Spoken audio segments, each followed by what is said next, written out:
Hello, welcome again to this customer conversation, the power of nuance session. This is a part of a series of conversation. Myself, Mohammed from M Coach, and Khaja from Curious Ventures are doing. Before we get started on the topic and things, Khaja, why don't you introduce yourself for our audience for a minute? Hi, welcome again. And this is Khaja from Curious Ventures. So we have been in the series of discussing ideas around how to actually begin with your startup idea, right from with your frustrations to getting it out in the market. In this session, we'll be looking more into how you can approach your customers or could be customers or even strangers whom you think they are worth speaking to. Fantastic.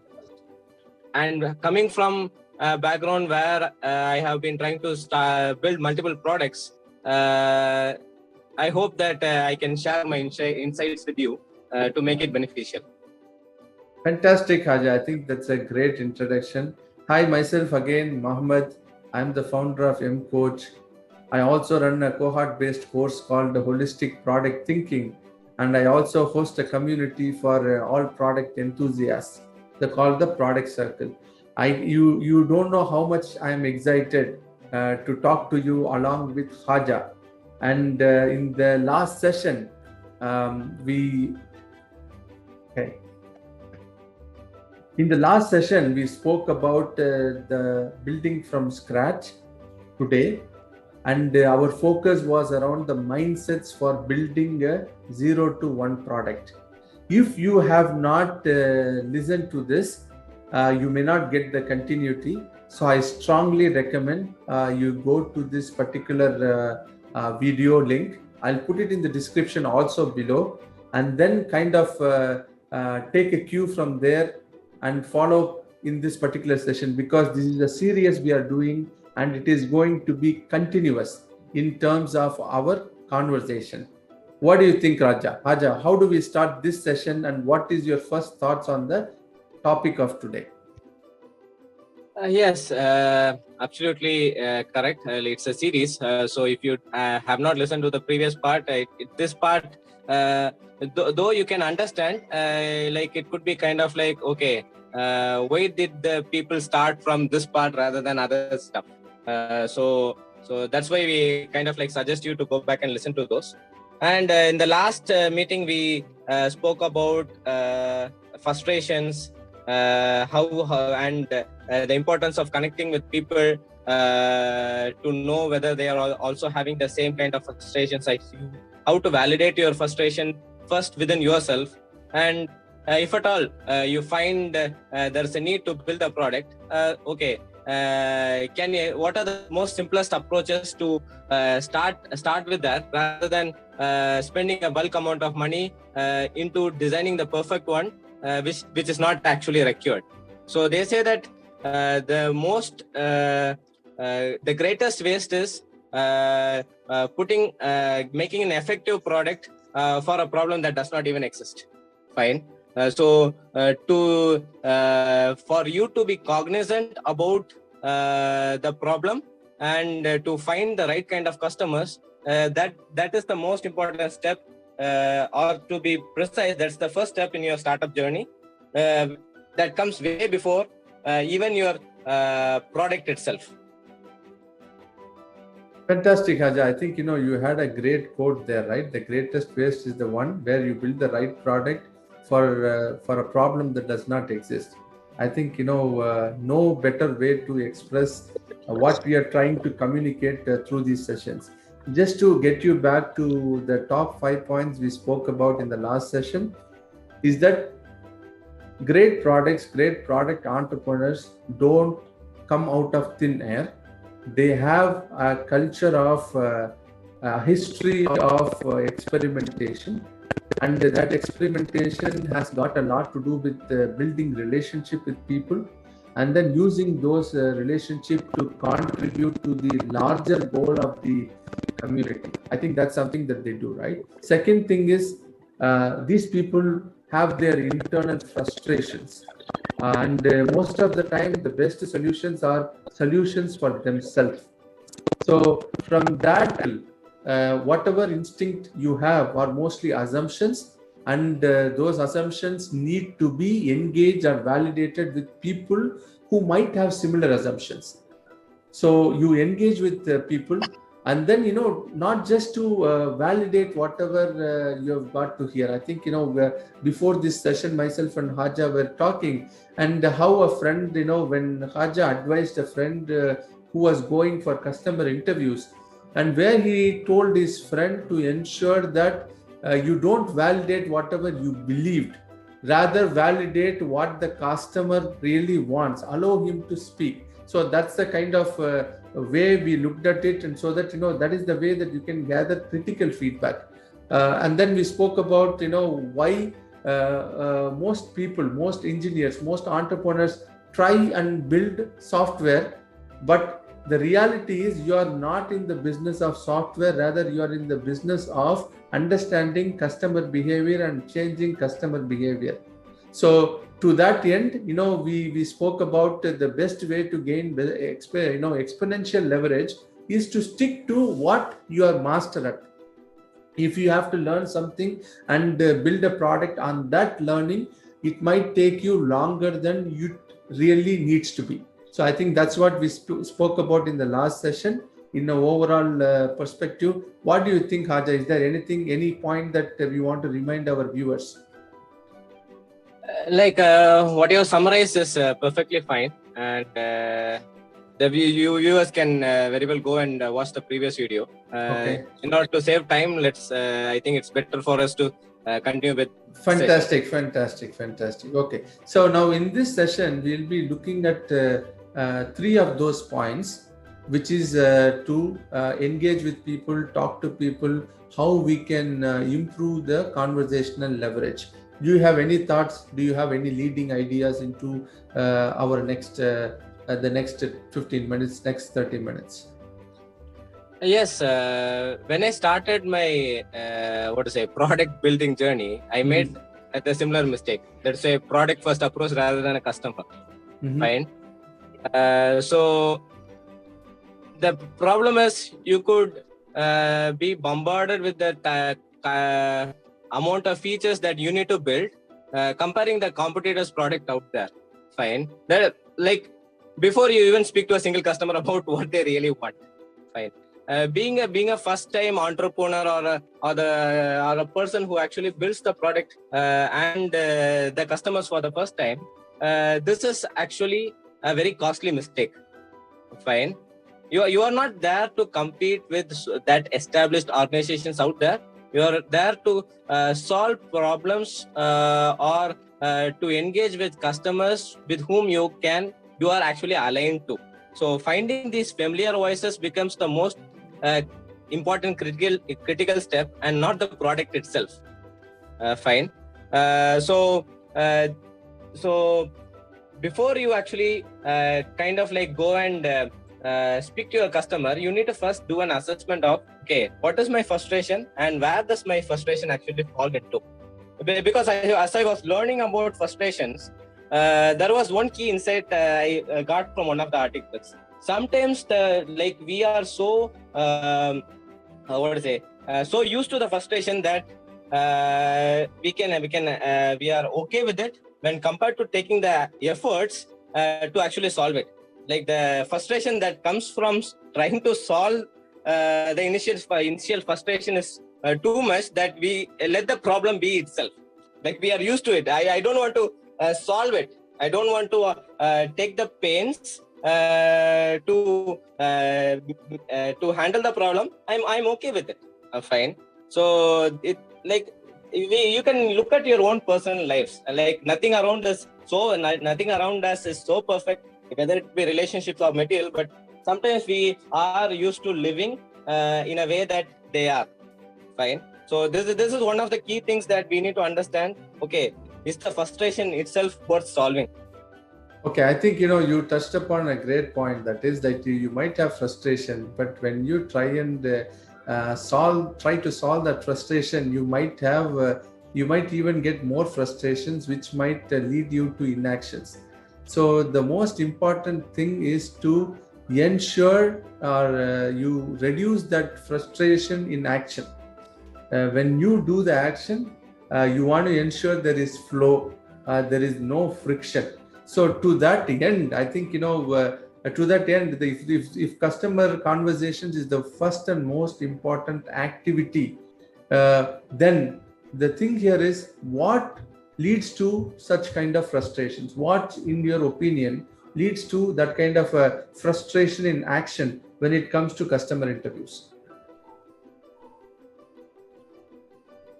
Like being a first time founder, one of the most important question is, okay, I kind of like sense there's a problem in this particular area or domain. Fine. The clarity of this problem is also not very deep. At the same time, okay, it's a hunch or it's an intuition, like, okay, it could be good if this problem is solved. That's fine. And at the same time, there's a question that also remains: who am I? Like, what I have done for people to actually hear me out. And these are some questions that has been kind of like ringing in my mind for quite some time. And you offered a very good insight or an advice before this call. As a business, customers are very important, because it's the customer who actually pays you money to even keep your product live.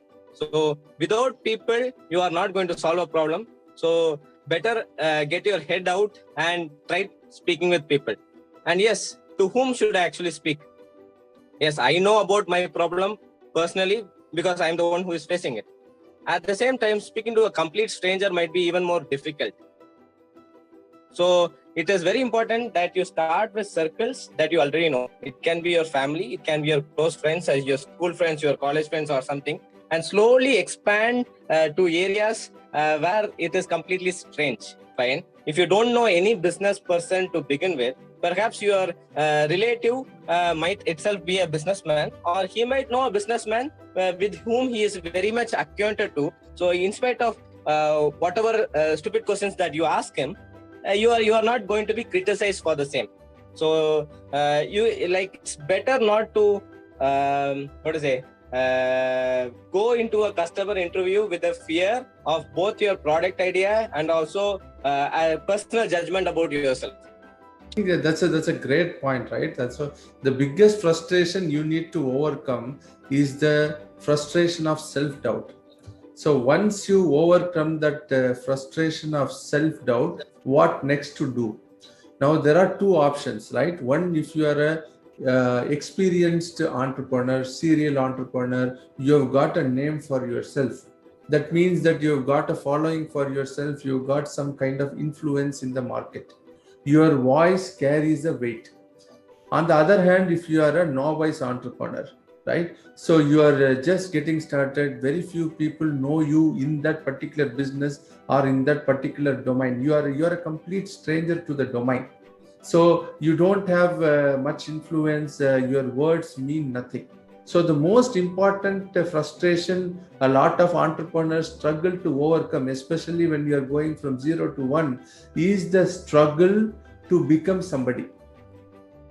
That means is the struggle to have a voice. Now, if you are going to spend a lot of time to get that voice, it might be eternity. Even to get some social proof, even to get some social capital, it will take you some time. Now, within that time, other frustrations might overpower you. So the biggest advantage you have as a novice entrepreneur is to accelerate your pace of work, accelerate your pace of flow. To that end, I think what Haja mentioned is to focus on this idea of Proximus connections, right? We call this 6 degrees of separation. And from that 6 degrees of separation, we speak about who is the first circle, who is the first degree of separation, who is the next degree of separation, and then going towards the strangers. That's what Haja said. Haja, do you have any anecdote to share with respect to how we can go about talking to friends, family, or or even how do we go to the strangers and initiate a conversation? Atik, like you really touched a very important point of 6 degrees of separation. Like earlier, we were not connected with people in other parts of the world. Like we only know the close circle, which means whatever idea that we had also is contained within that close circle. Now we do have Facebook, we do have LinkedIn, and we do have so many other digital channels which show that okay, the friend of this friend is somebody who might be an actual potential customer. Fine. If you take a look at it, if you have 20 friends and they have let's say another 20 friends, then you effectively know 400 people.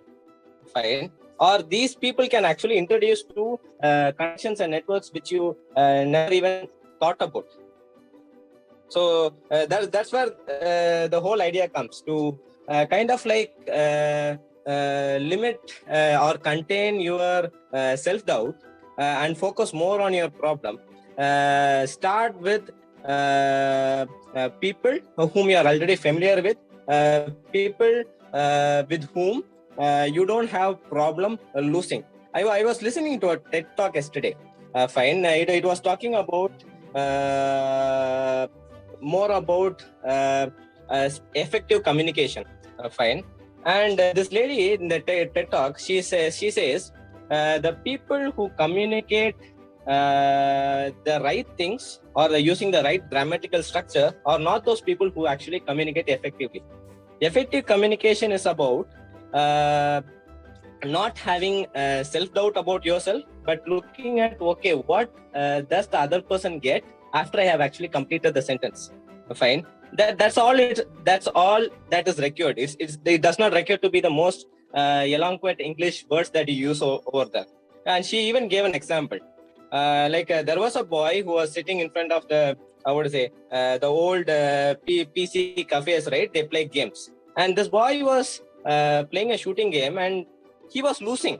Fine, he did not. His accuracy was really bad.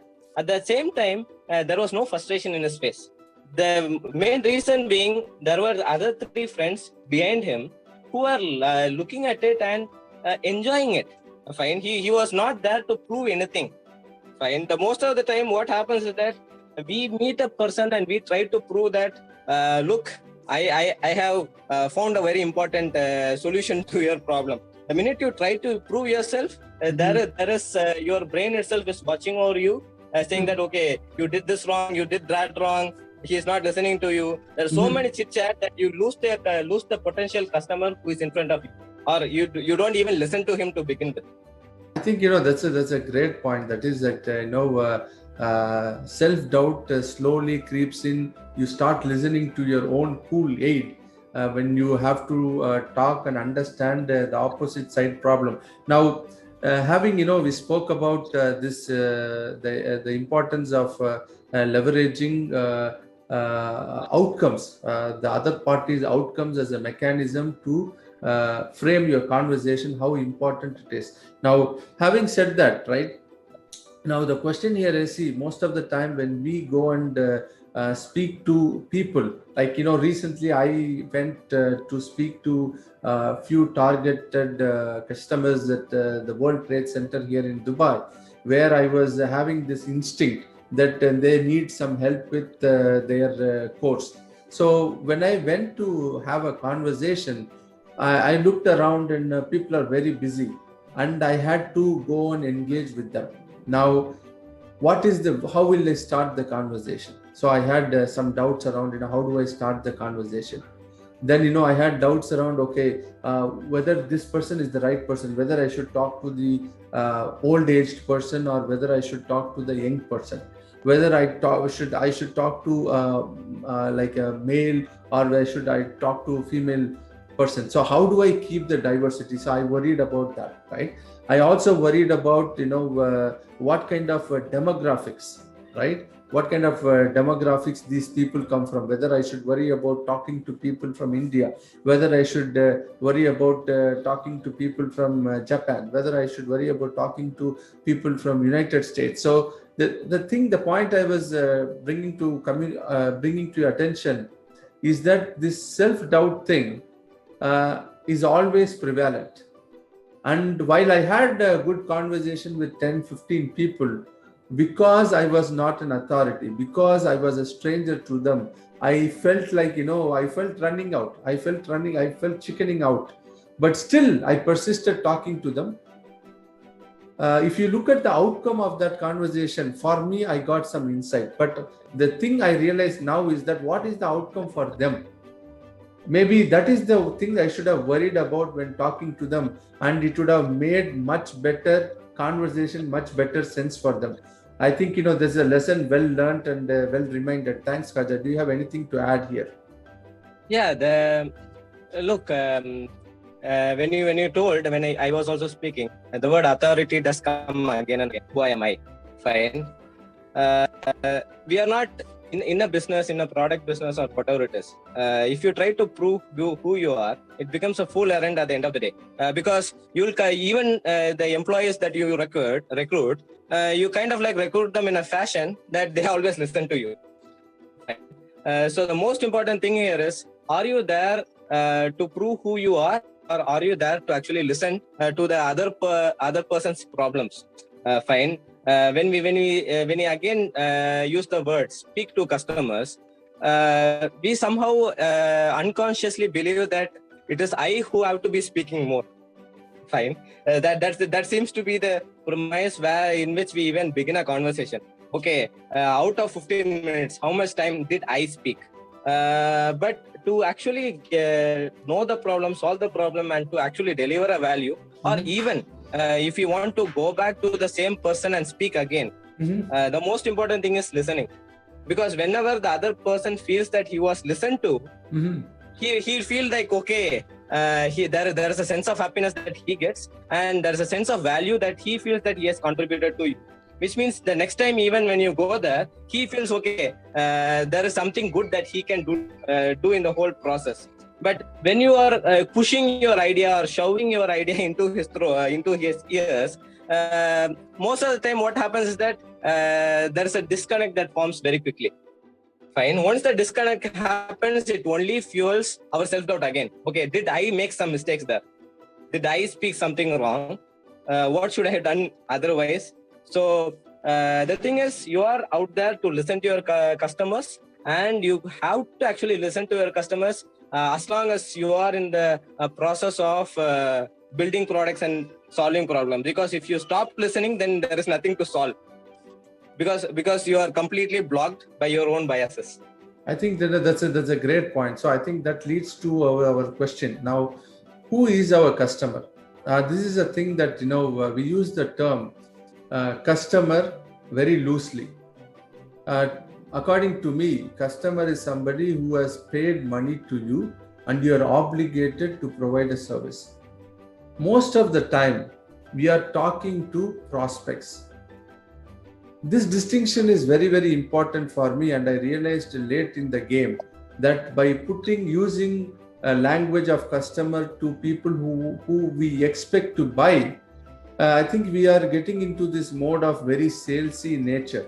And when we say these are people who can potentially become customers, that they are only prospects now, then it makes us much more non-judgmental about them, and like you said, they're not shoving our idea down their throat. Have you felt this need to distinguish these terminologies, or is it like we are okay with using one for the other and exchanging these terminologies? The word customer is more of a software driven.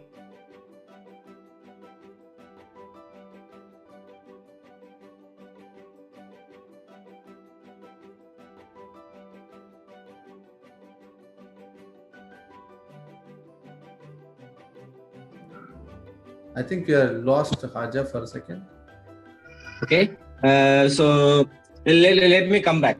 the word customer, the word lead, the word prospect, all these things are like software driven terminologies. Fine. In order to have a common understanding between different people who use the software, certain terminologies needs to be understood. Fine.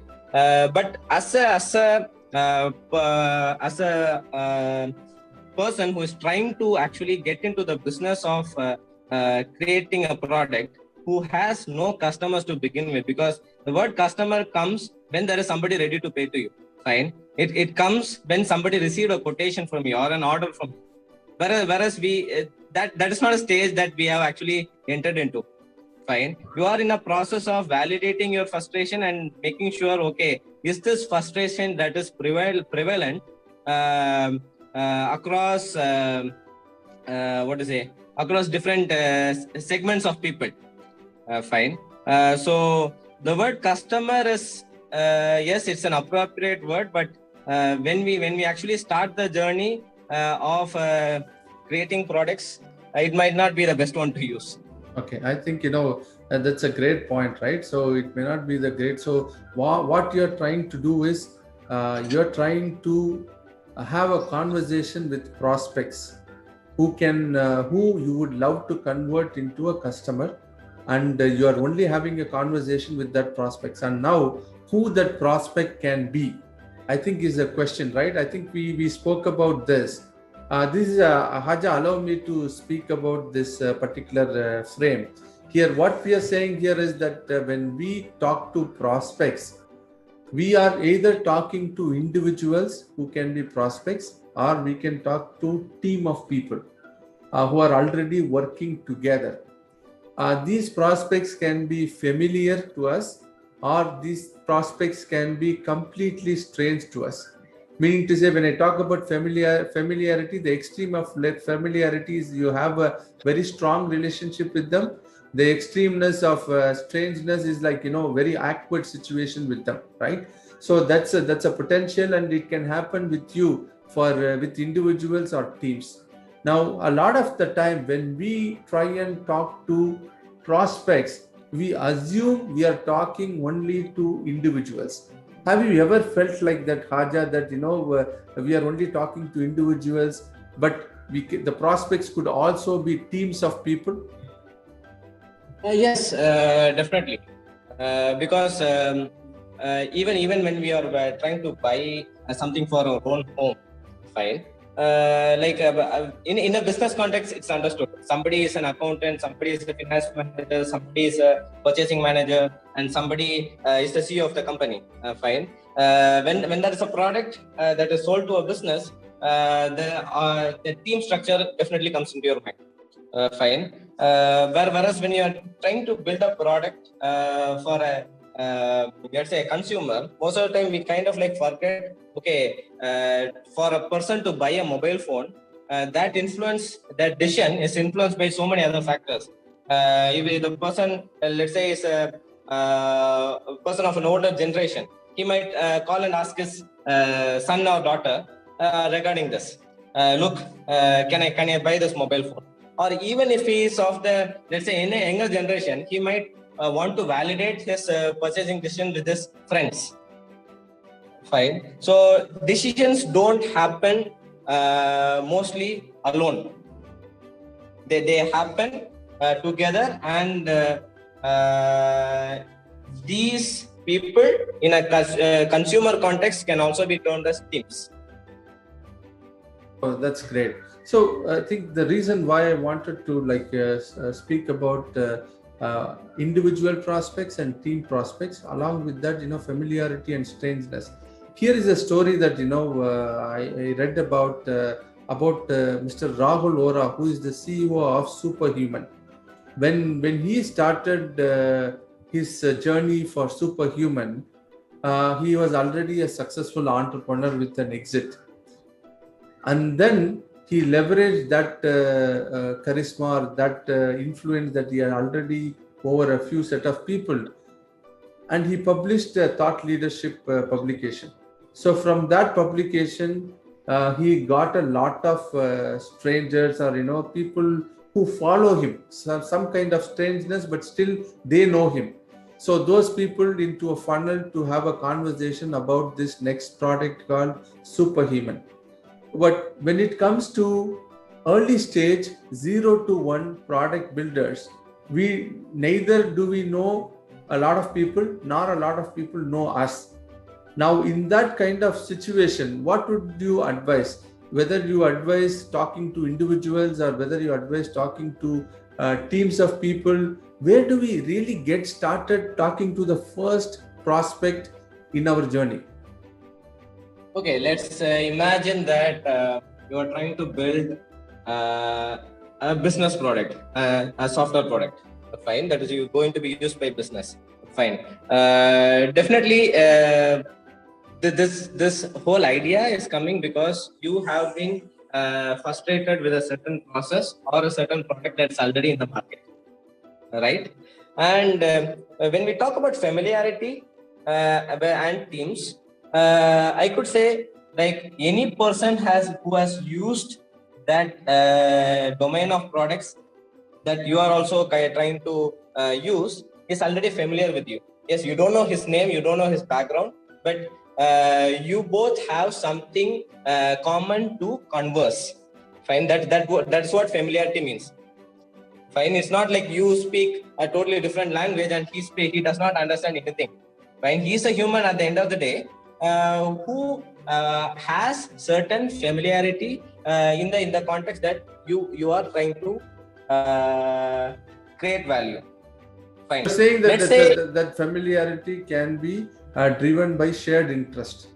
yes, that's what. Let's say like you went to a business meeting where there are a lot of people who are speaking with each other, and the person that whom you happen to meet or speak first was an accountant who never used a CRM.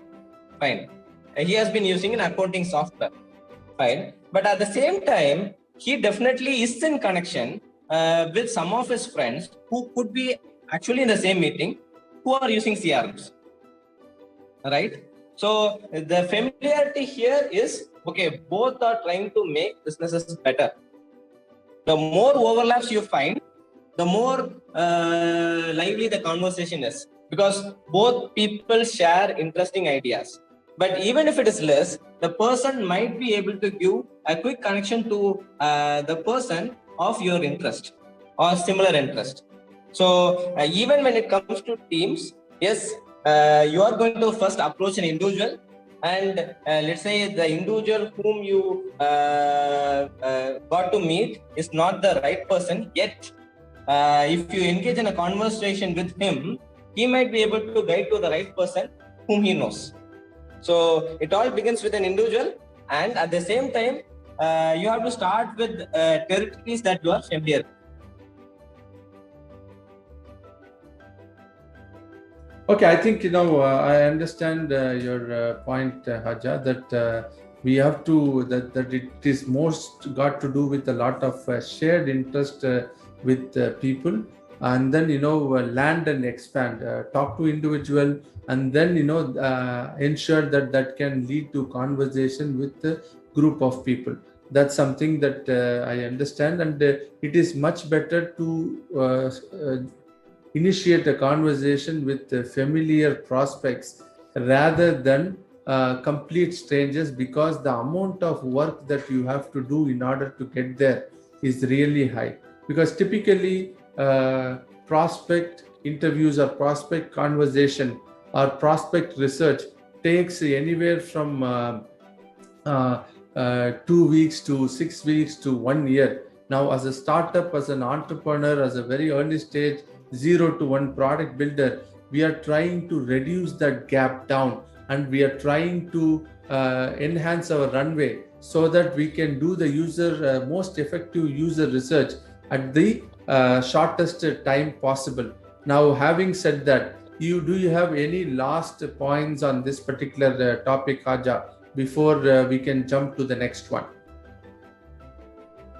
No, I think we have covered for the moment.